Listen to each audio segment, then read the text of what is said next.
ఓం శ్రీ సాయిరామ్. శ్రీమద్ భగవద్గీత 17 అధ్యాయంలోని 13 శ్లోకం గురించి ఈరోజు తెలుసుకోబోతున్నాం. సాయిరామ్. భగవానుడు గత శ్లోకములో ఇలా తెలియజేశారు. భరత వంశ శ్రేష్ఠుడవగు అర్జున, ఫలమును కోరియు డంబము కొరకును భావింపబడు యజ్ఞమును రాజసమైనదిగా నీవు తెలుసుకోనమన్నారు. అయితే ఈరోజు చెప్పుకునేటువంటి 13 శ్లోకంలో ఇలా తామసగిరం చెప్పబడుతున్నది. సాయిరామ్.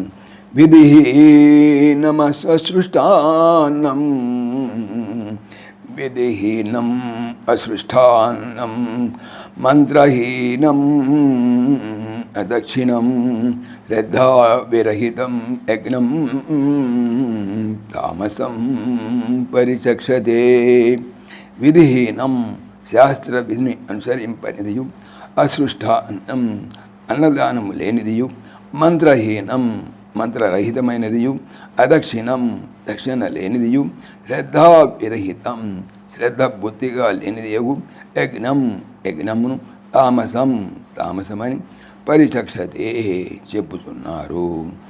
విద్యుక్తము కానిది, అన్నదానము లేనిది, మంత్రరహితమైనది, దక్షిణ లేనిది, శ్రద్ధ బుద్ధిగా లేనిటువంటి యజ్ఞము తామసయజ్ఞమని చెప్పబడును.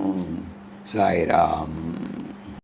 ఓం దేవకీ నందనాయ విద్మహే వాసుదేవాయ ధీమహి తన్నః కృష్ణ ప్రచోదయాత్.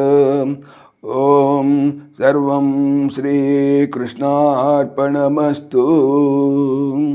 జై శ్రీకృష్ణ. జై జై శ్రీకృష్ణ.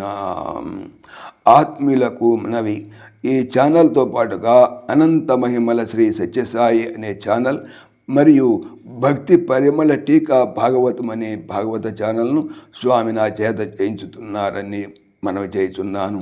వీటికి సంబంధించిన లింక్స్ డిస్క్రిప్షన్లో చూడవచ్చు. జై శ్రీకృష్ణ.